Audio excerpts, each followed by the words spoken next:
저희 로그라인 명은 영화의 스포일러를 담고 있습니다. 네, 영화 속 한 줄에서 나를 만나는 시간. 안녕하세요. 저는 로그라인 명의 주명입니다. 안녕하세요. 김PD입니다. 인사했어, 귀여워. 오늘의 영화를 얘기하기 전에 스몰톡을 살짝 해볼까요? PD님은 남사친, 여사친이 있다고 생각하시나요? 저는 여기에 정말 강경하게 얘기하는 게 전 절대 없다고 생각해요. 강경하다. 네. 지금 눈빛이 매우 강경했어. 절대 없다.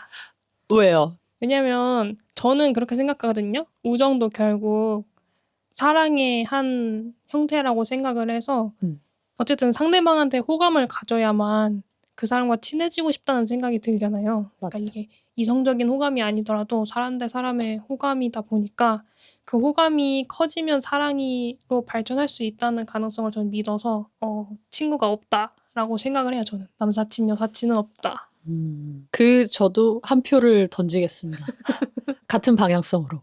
남사친, 여사친은 없어요. 마치 동화 속 공주님, 왕자님처럼 존재하지 않습니다. 판타지의 존재다. 남사친, 여사친, 완전 판타지죠. 근데 이게 바로 어쨌든 영화 얘기로 들어가게 되네요.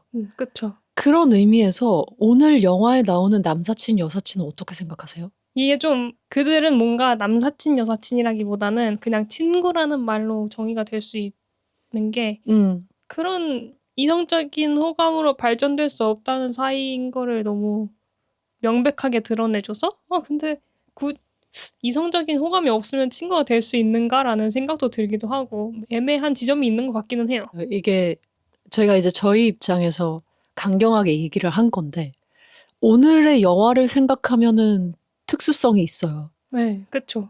그리고 어떻게 보면 좀 로망이기도 해요. 맞아요. 이렇게 부담 없이 서로 친해질 수 있는 남사친, 여사친은 너무나도 로망이다. 이 조건이면은 이 정도로 남사친, 여사친 할 수 있지 않을까.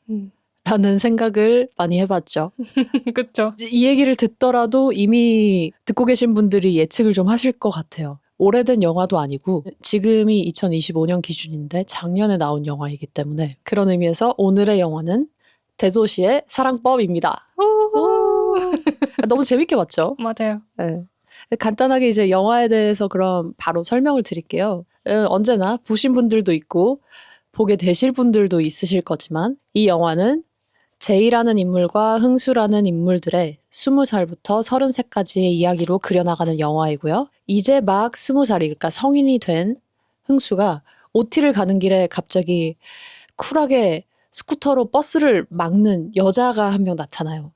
그게 바로 우리의 제이이고 학교 생활을 하면서 클럽에 흥수가 갔다가 흥수는 동성애자인데 교수님과 키스하는 걸 제이한테 들키게 되죠. 제이도 술이 만취한 상태에서 그거를 보게 돼요. 그런데 흥수는 이제 자신이 성소수자인 게 흥수는 자신이 성소수자 왜 어려워? 시오. 흥수는 자신이 성소수자인 게 소문날까봐 걱정을 하고 있었는데 제이가 오히려 지켜주고 그리고 난 다음에 제이 역시 미친년이라는 학과 소문의 주인공이었는데 이제 잘못 알려진 사진으로 인해서 그 소문이 도는 와중에 당당하게 자기 가슴을 플래싱을 해버리죠. 이제 그 모습을 보고 흥수가 쟤도 참 솔직한 애구나. 그리고 동시에 나와 같은 아싸이구나 하면서 다가간 다음에 그 둘의 우정이 아주 진하게 아주 오랫동안 지속되는 그런 이야기라고 보시면 될 것 같아요. 그래서 청춘들이 그렇게 만나서 성장해 나가는 영화. 한편의 성장 드라마? 엄청나죠. 놀라운 거는 이 영화가 거의 13년의 서사를 담고 있는데 그렇게 길게 안 느껴져요. 맞아요.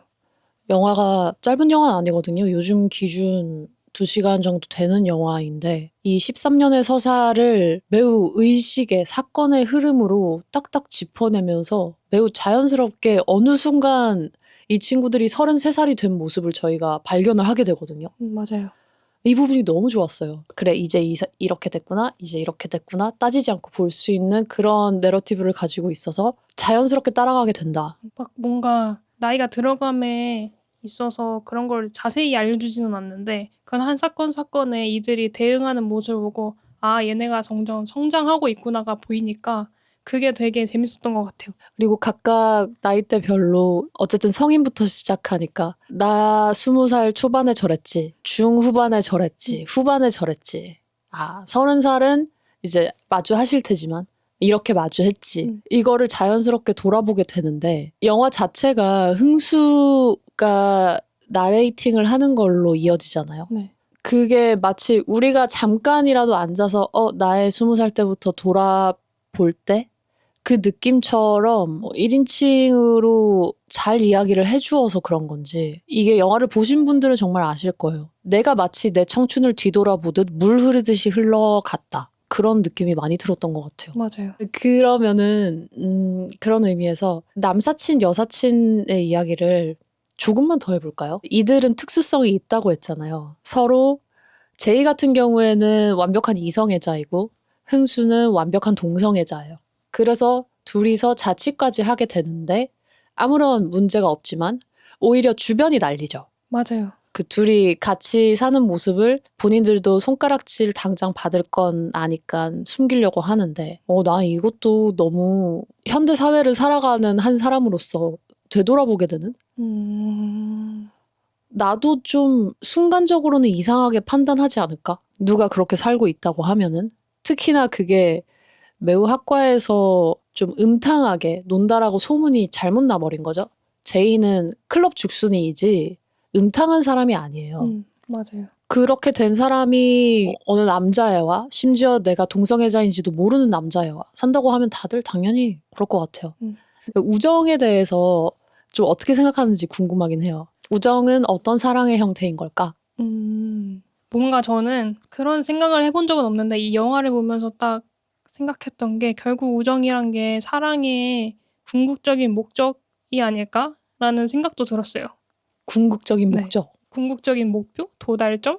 왜냐면 오래된 부부도 약간 정으로 간다고 하는 것처럼 이게 이성적인 사랑은 스킨십이 포함되어 있는 거잖아요. 그거를 보통 우리는 얘기하잖아요. 그런데 우정이라 하면 결국 내가 저 사람을 온전히 받아들이고 저 사람이 좀 더 잘 됐으면 좋겠고 응원하는 마음 그리고 저 사람과 함께하고 싶다는 마음이 저는 우정이라고 생각을 해서 어쩌면 이게 모든 그런 부가적인 것들을 다 덜어냈을 때 사랑이라는 궁극적인 목표가 결국은 우정이 되지 않을까라는 생각을 좀 했던 것 같아요. 이 영화를 통해서. 그러면은 이게 우리가 연애 사랑 또는 결혼 사랑, 뭐 동거 사랑이 될 수도 있고 봤을 때 궁극적으로 우정이란 형태를 좀 안고 있다, 품고 있다라고 볼 수도 있겠네요. 네, 그렇죠. 그런 의미에서 영화에서 흥수랑 제이는 전 너무 부러워요. 저도요. 둘이 육체적인 그런 관계가 아니라 정신적인 관계로 통하는 소울메이트잖아요. 네. 언제나 우린 소울메이트를 찾아 나서고 있는데 그러고 나서 각자의 삶, 각자의 행복으로 이어지긴 하는데 언제나 그 친구가 내 행복의 일부분일 거라는 가족이 될 수 있을 만큼의 사건들을 많이 겪었다고 생각하거든요. 인물들이 겪었던 사건들 중에서 제일 재밌었던 사건 있어요? 저는 재미있다기보다는 살짝의 충격으로 다가왔던 긍정적인 충격. 제이가 남자친구한테 바람을 당한 당사자가 됐잖아요. 그래서 그거를 알고 술을 먹으러 가서 흥수를 기다리는데 흥수는 자기가 좋아하는 사람이랑 함께 있느라 못 왔고 거기서 사실 제이가 안 좋은 일을 당하잖아요. 맞아요. 그래서 이제 둘이 와가지고 막 자기가 왜 그런지에 대해서는 얘기를 못하고 그냥 짜증나고 화나니까 서로 막 이것저것 핑계대면서 막 화내다가 머리채 잡고 싸우고 그다가 막 서로한테 나쁜 소리를 한 다음에 나갔다가 다시 돌아와서 너 왜 이래? 너 무슨 일 있어? 이러고 맞아. 네 얼굴은 왜 이래? 이러면서 어떤 새끼가 그랬어? 막 그러잖아요. 그거 보면서 저렇게 오해가 쌓였음에도 불구하고 서로를 먼저 생각하는 저 마음이 너무 충격인 거예요. 그런 적이 내가 살아가면서 있었나? 저럴 수 있는 사이가 있나라는 생각이 들면서 되게 충격이었던 것 같아요. 그 장면이. 오, 충격. 그 장면 재밌었죠. 맞아요. 나도 기억나요. 이렇게 이 둘의 뭔가 우정이 오해와 서로 말하지 못한 그런 상황 때문에 끝나버리나? 냉전이 시작이 되나? 했는데 전혀 아니야. 맞아요. 갑자기 다시 붙어. 서로를 아끼는 마음이 더 크게 작용을 해가지고 약간 나는 건드려도 되지만 남이 건드리는 건 안 돼. 맞아요. 누가 감히 너한테 이랬어. 너는 무슨 일이 있는 거야 도대체. 둘은 서로를 굉장히 보호해 주려고 하죠. 진짜 찐 크로스.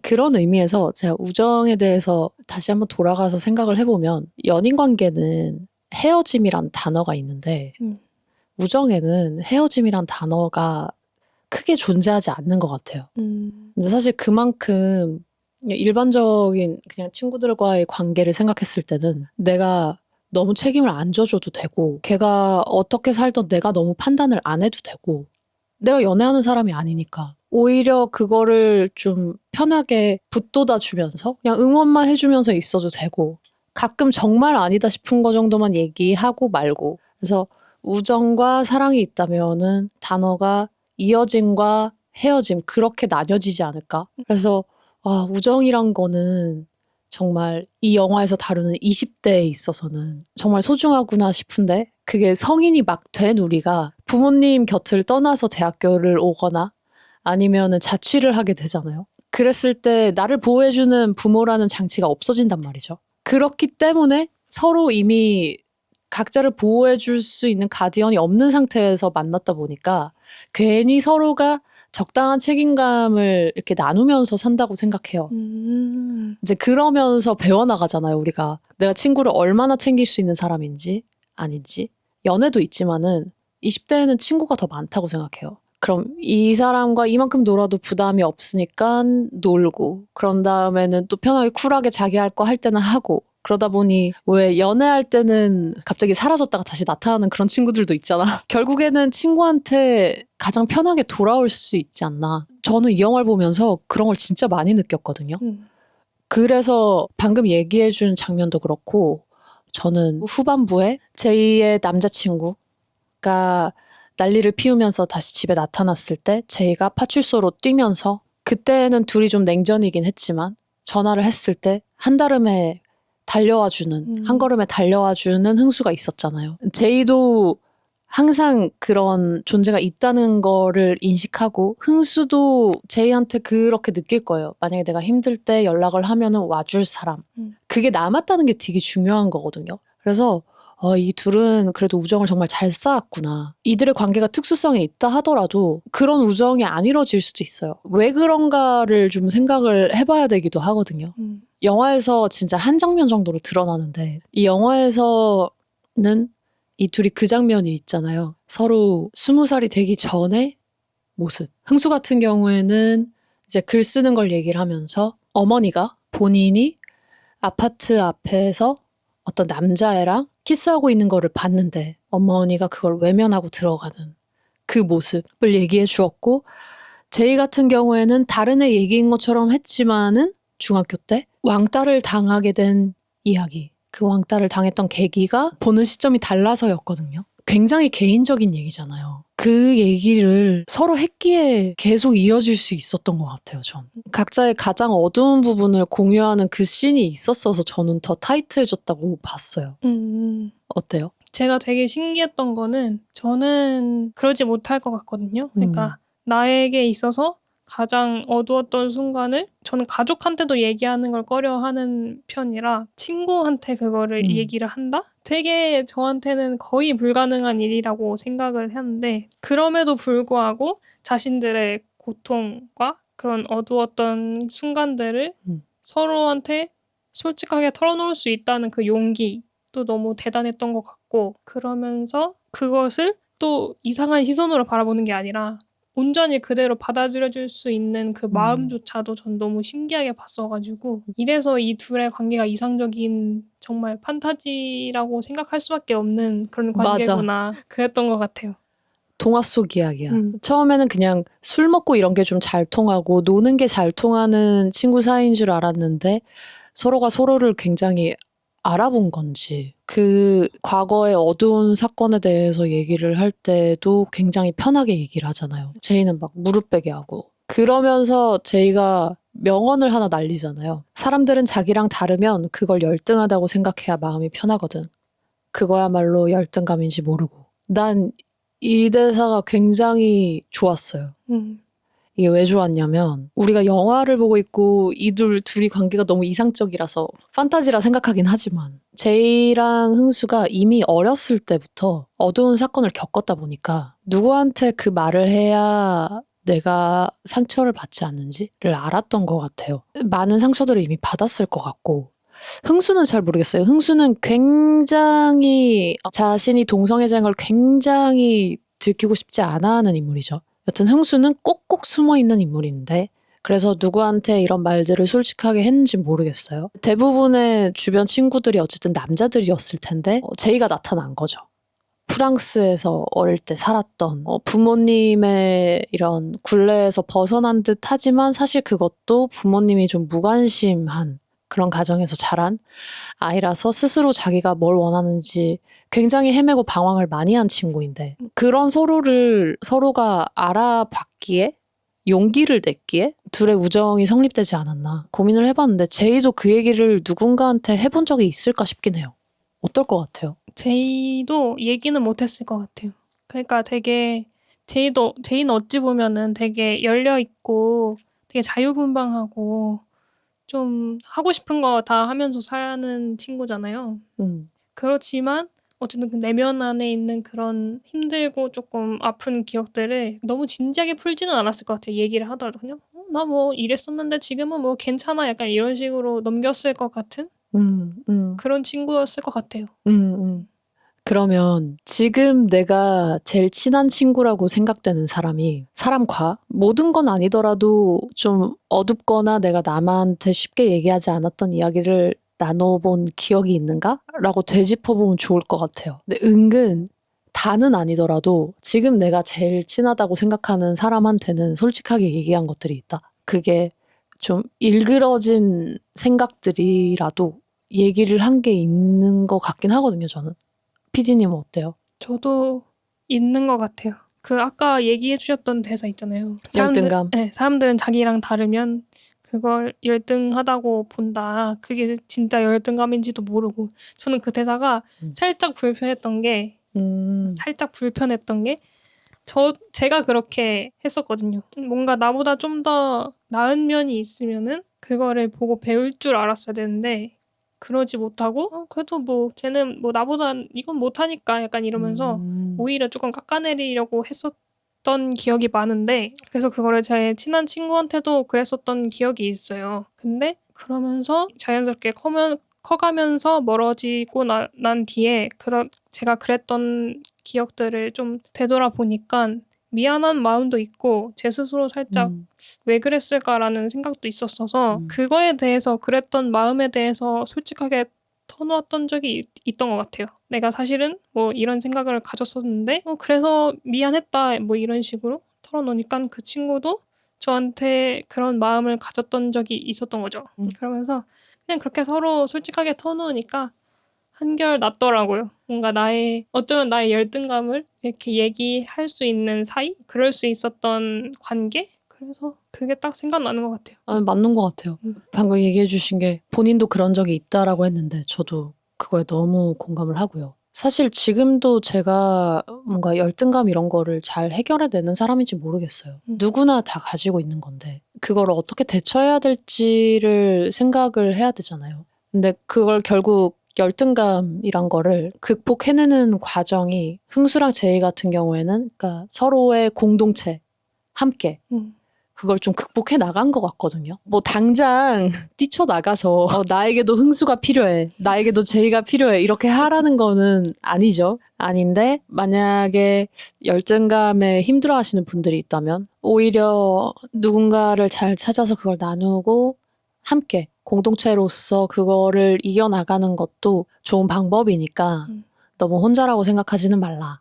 그래서 우리가 여와 이야기로 잠깐 돌아가면은 왜 제이가 그게 23살에서 27살 넘어가는 사이였나? 이제 20대 때는 정말 마음껏 쓰고 계산하지 않는 그 모습을 보여줬다가 20살 때 이제 23살, 27살 그렇게 영화가 넘어가면서 겪게 되는 이런 연애 문제들이나 아니면 주변 상황 시선에 의한 문제들이나 정말 개인적인 문제들이 드러나는데 그중 하나가 그 제이가 산부인과 갔을 때인 것 같거든요. 근데 꼭 그 상황이 아니었더라도 다들 이런 생각을 품었을 것 같아요. 이제 막 놀고 나니까 나는 누구고 내가 이 삶을 커서 무엇이 될 거고 이미 다 컸는데 나는 어떻게 취업을 준비를 할 거고 뭐 대학을 어떻게 졸업을 할 거고 그런 현실들 그러니까 세속적인 가치들 우리가 주입받아온 그리고 현실을 살아가기 위해서 지켜야 하는 가치들이 있잖아요.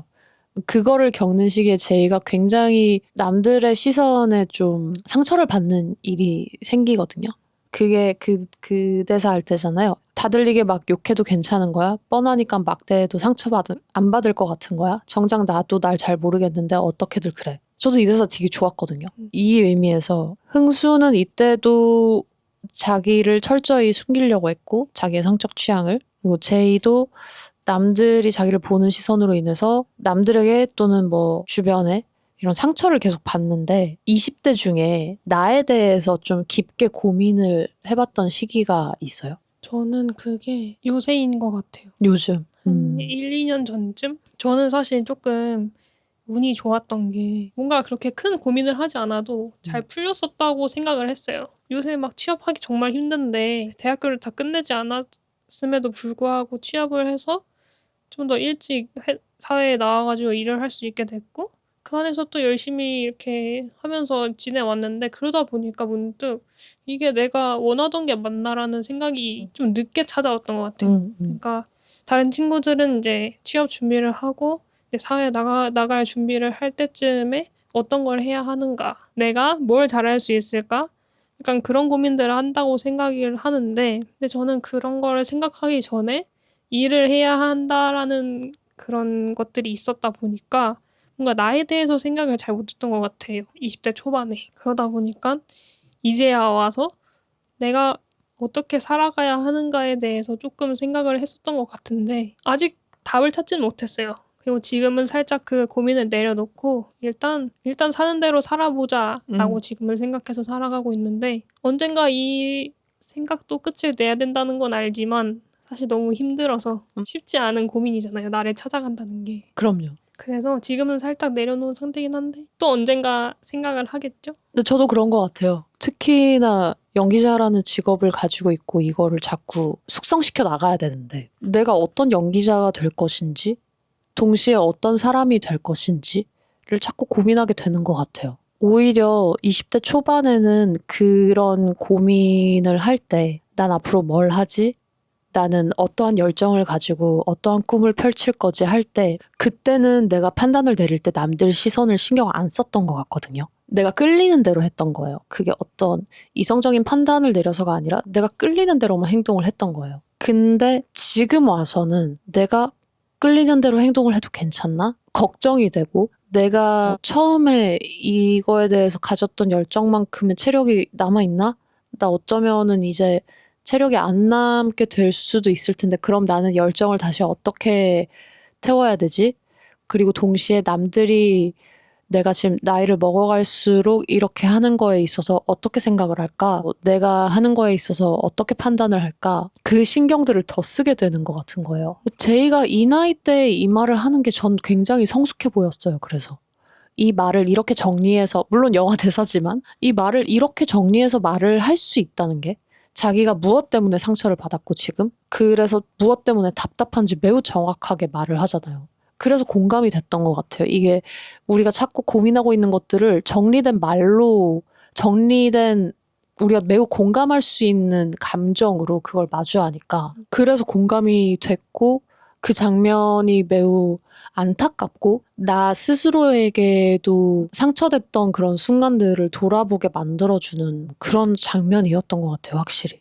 솔직히 나는 내가 누군지 알아 라고 말을 할 수는 있는데 전 그거 거짓말이라 생각하거든요.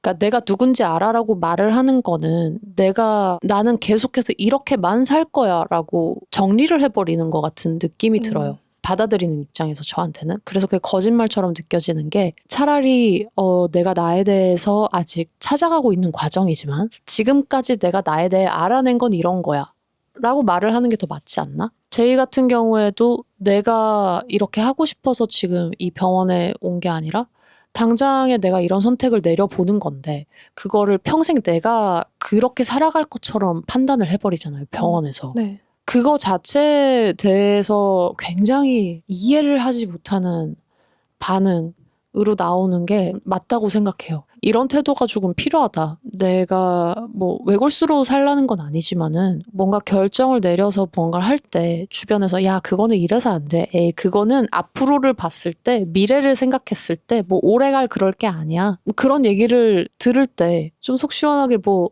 본인들이 생각하기에는 그 본인도 경험하지 않았으면서 그냥 뻔하게 결론이 보이는 것 같으니까 그렇게 편하게 얘기를 해도 되는 게 아니다. 그런 무례함에 일침을 날려주는 말이 아니었나 싶긴 해요.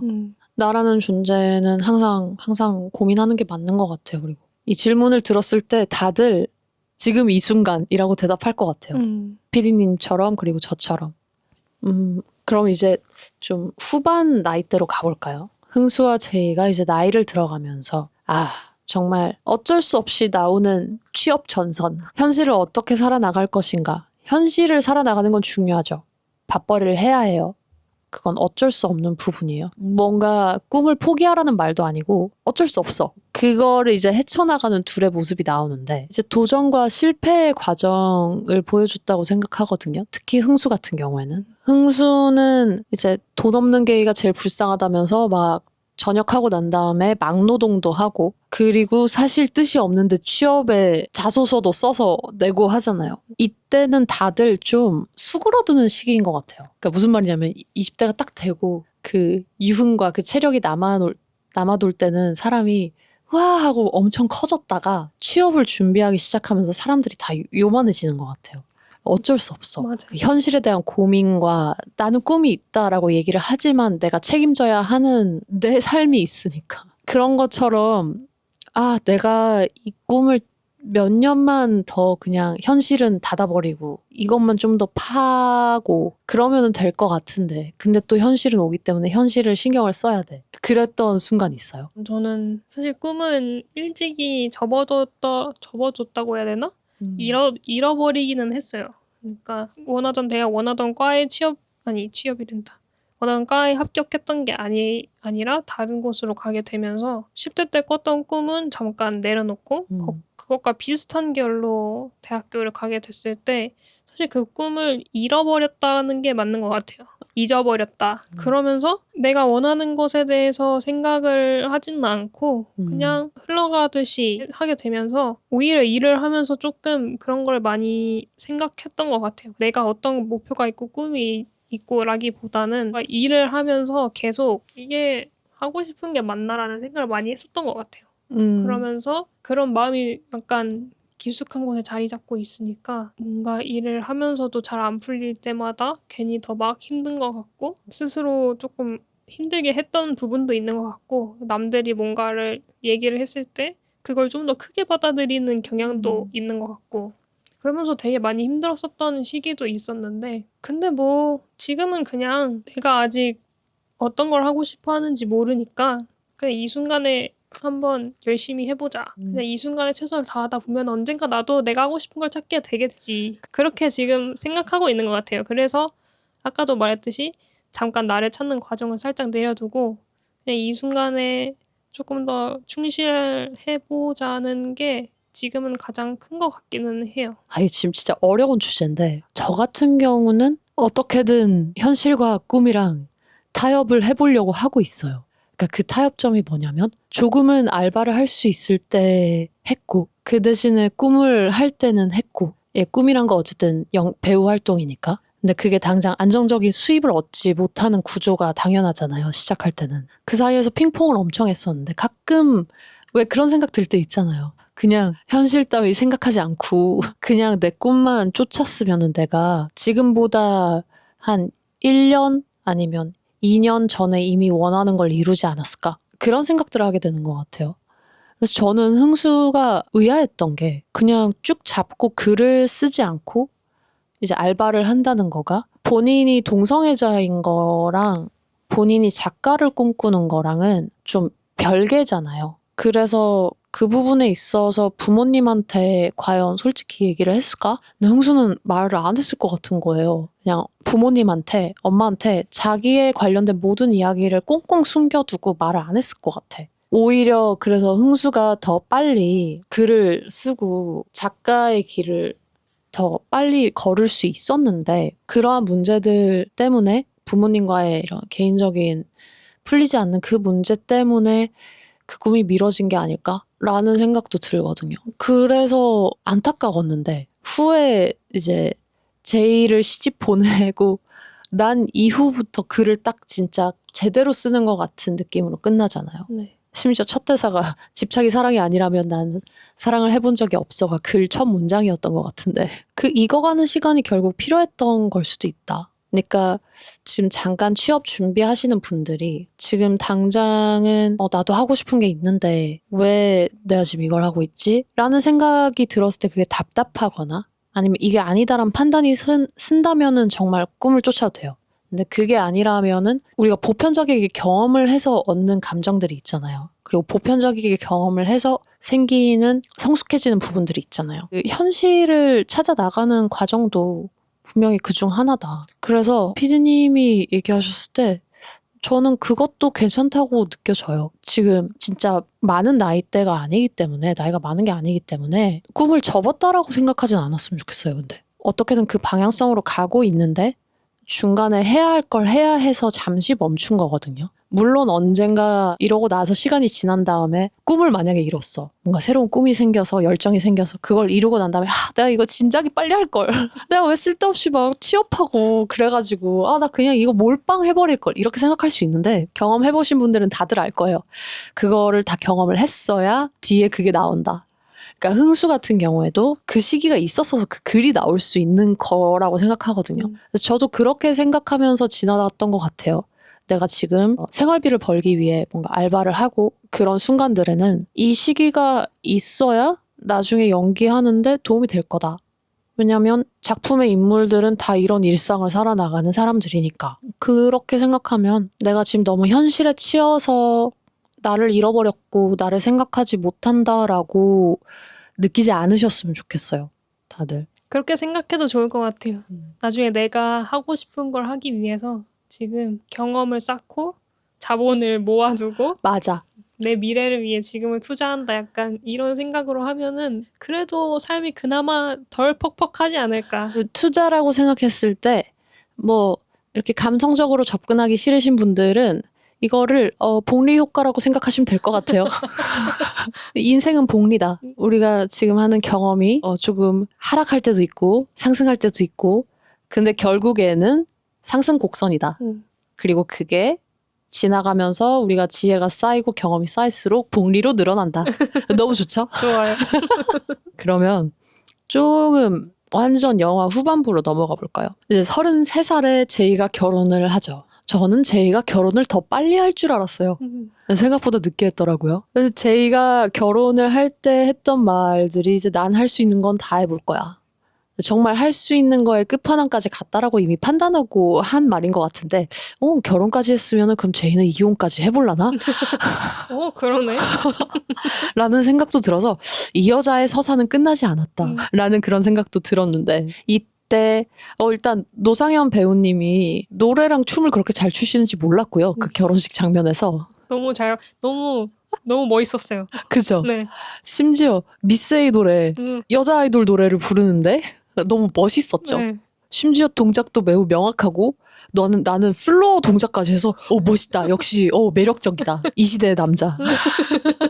우리의 흥수 너무 좋아. 그럼 흥수는 한다면 다 하는 애니까 사실.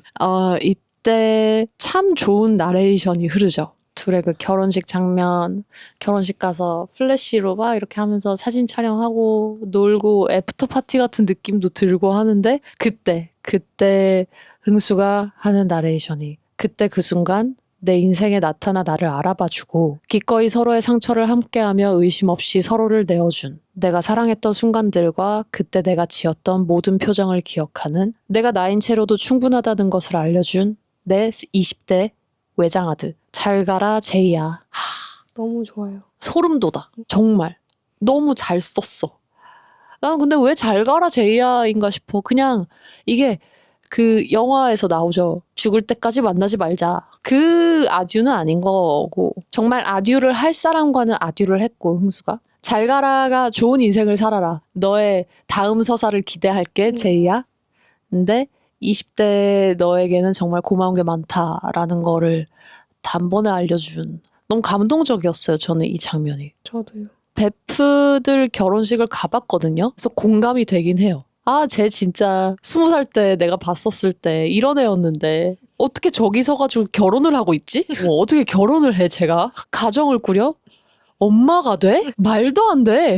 이렇게 되니까 너무 좋다. 저도 곧 결혼하는 친구가 있는데 응. 뭔가 그 친구 생각도 났던 것 같아요.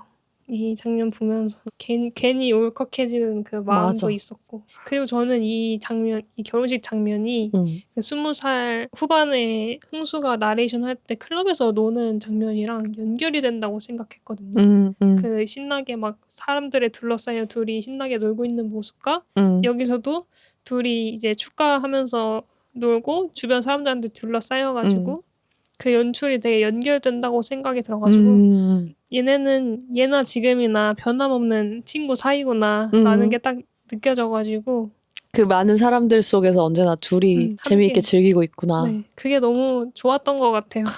제가 이 영화를 보고 나서 혼자 그냥 한 줄로 그냥 적었던 감상평이 지금이라도 이들의 20대처럼 내 인생의 실패에서 탄력적이게 커나가고 싶다라고 적어놨거든요. 저는 제이랑 흥수가 많이 상처를 받은 만큼 많이 컸다고 생각해요. 근데 다행히 상처를 받았을 때 서로가 있어서 정말 다행이었던 것 같은데 그게 꼭 이런 친구가 없을 수도 있잖아요. 없더라도 내 자신에게 이 정도로 서포팅을 해줬더라면 그걸 할 줄 알았다면 그게 왜 중요한지 알았다면은 조금 더 탄력적이게 잘 크지 않았을까라는 생각도 들어요. 그래서 지금부터라도 그렇게 해주면 되는데 들으시는 분들이 생각하기에도 흥수와 제이의 관계는 너무 부러우니까 만약 그렇다고 이 관계를 당장 만들 수 없다면 그럴 가능성이 더 높죠. 이들도 영화 속 이야기예요. 내 자신에게 이만큼 서포팅 해주고 나 자신을 이렇게 잘 놀아주는 그런 스스로를 좀 찾아보는 것도 좋지 않을까라는 생각이 드네요. 내가 나랑 제일 잘 놀아줘야 돼, 결국. 맞아. 그래야 남들하고도 내가 어떻게 놀고 싶은지 아니까. 그러면 혹시 또 인상 깊었던 장면이나 아니면 좀 마음에 와닿았던 대사 있어요? 저는 네가 너인 게 어떻게 약점이 될 수가 있어? 라는 대사가 되게 많이 와닿았던 것 같아요. 이게 처음에는 제이가 흥수한테 하는 말이잖아요. 네가 너인 게 어떻게 네 약점이 될 수 있어? 하면서 술 마시면서 되게 아무렇지 않게 얘기하고 또 나중에는 흥수가 제이한테 장난식으로 네가 너인 게 어떻게 약점이 될 수 있어? 하면서 장난을 치잖아요. 그게 참 많이 와닿았던 것 같아요. 그러니까 사실 살아가면서 누구나 역할을 부여받잖아요. 가족 안에서의 또 내 역할이 있고 사회에서도 내 역할이 있고 친구 사이에서도 뭔가 애인과의 관계에서도 모두의 관계 속에서 역할을 부여당한다고 생각을 하는데 그러다 보면은 어느 순간 약간 나를 잃어버리는 것 같은 느낌이 들 때도 있는 것 같아요. 왜냐면은 그들이 요구하는 그 역할을 내가 충실히 수행을 해야 하다 보니까 어느 순간 나는 없어지고 그 역할로서의 나만 존재하는 것 같은. 그래서 그런 관계 속에서 나를 드러내는 순간 내가 정말 약점이 되는 것 같은 때가 오기도 한단 말이죠. 그럴 때마다 좀 다짐을 하게 만들어주는 대사인 것 같아요. 그래, 내가 어떻게 약점이 될 수가 있겠어. 나는 원래 이런 사람인데. 그래서 뭔가 좀 더 나를 믿어주게 만들어주는 대사인 것 같아가지고 되게 마음에 와닿는 대사였던 것 같아요, 이게. 저도 이 영화에서 내가 보고 고른 명대사가 그거예요. 네가 너인 게 네 약점이 될 순 없어. 그죠? 되게 편하게 얘기하죠. 야 멍충아, 야 이 멍청아, 야, 네가 너인 게 네 약점이 될 수 없어. 이렇게 얘기하면서 술 띡띡 하고 마시는데 이런 말을 듣는 것도 너무 흥수는 감동적이었을 것 같아. 영화에서 보면 흥수가 참 안 드러내거든요. 맞아요. 뭔가 항상 그냥 픽 하거나 놀 때는 정말 괴물같이 놀고 근데 일상생활에서 그냥 약간 이러고 있는 느낌인데 제이랑 있으면 그게 많이 풀리죠. 엄청 장난스럽게 웃기도 하고 제이도 답답해서 그러지 않았을까요? 성 정체성에 대해서 얘기를 하는 부분이기도 하지만 네가 너인 게 네 약점이 될 수 없어. 그게 제이가 마냥 그거에 대해서만 얘기를 한 게 아닌 것 같기도 하거든요. 그냥 살아가는데 네가 너인 게 왜 약점이 돼야 돼? 그러면 네가 네 존재 자체를 부정을 해야 되는데 어떻게 그래? 그거를 한 번에 그냥 빡 하고 술자리에서 뺨을 팍 때리듯이 그 말을 확 하고 면전에다 던져버리니까 흥수는 또 이렇게 되겠죠. 여튼 정말 재밌게 본 영화인 것 같고 깨알 재미들도 너무 많고 하니까 이야기를 들으시면서 재미있게 공감하신 분들은 이해를 다 하셨을 거고 이해가 안 되시는 분들은 이 계기를 통해서 영화를 꼭 한번 보시기를 바랄게요. 지금은 넷플릭스에 있어요. 맞아요. 네. 그러면 오늘도 한번 각자의 로그라인을 정리를 해볼까요? 좋아요. 저 먼저 할까요? 저는 로그라인을 어쨌든 대사를 빌려서 하겠습니다. 제가 느끼기에 이 영화에서 전달하고자 한 거는 사랑은 보호필름 떼고 하는 거야. 근데 이 사랑이 저는 인생도 사랑도 인생은 보호필름 떼고 하는 거야 로 바꿀게요.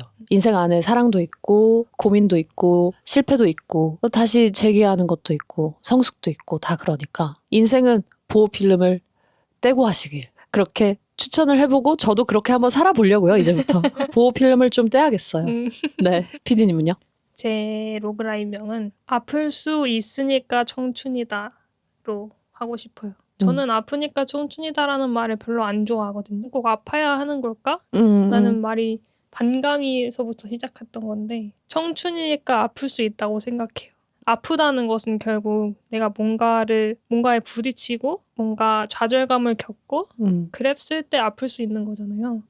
그럼 그만큼 그런 것들에 도전을 해봤다는 의미도 들어가 있는 것 같아서 청춘이니까 아플 수 있고 아플 수 있으니까 청춘이다라고 그냥 이 영화를 통해서 정리를 하고 싶어요. 계속 성장해 나가면서 그들이 아팠고 아픔으로 인해서 성장을 하고 성장함으로써 좀 더 안정감을 찾아가는 그들의 모습을 통해서 뭔가 보시는 분들도 그래 나도 한번 내 지금의 순간 내가 하고 싶은 것들에 한번 충실해보는 그런 아파도 괜찮으니까 한번 충실하게 살아봐도 괜찮다라는 말을 해주고 싶다 할까? 맞아요. 좋습니다. 오늘은 대도시의 사랑법이란 영화로 이야기를 나눠봤는데 이제 청춘을 꿈꾸고 계시는 분들도 지나고 계시는 분들도 지나신 분들도 오늘 이야기를 통해 각자의 청춘에 대해서 생각해보고 공감을 하셨다면 진짜 좋을 것 같아요. 그런 멘트들 언제나 여기 환영하고요. 이제 이야기에 공감하신 부분 있으면 댓글로도 많이 남겨주시고 또 함께 나누고 싶은 영화가 있으면 그것도 편하게 남겨주세요. 그러면은 저희는 다음 시간에 다른 영화와 함께 찾아뵙겠습니다. 감사합니다. 감사합니다. 안녕. 오늘은 좀 길게 봤어.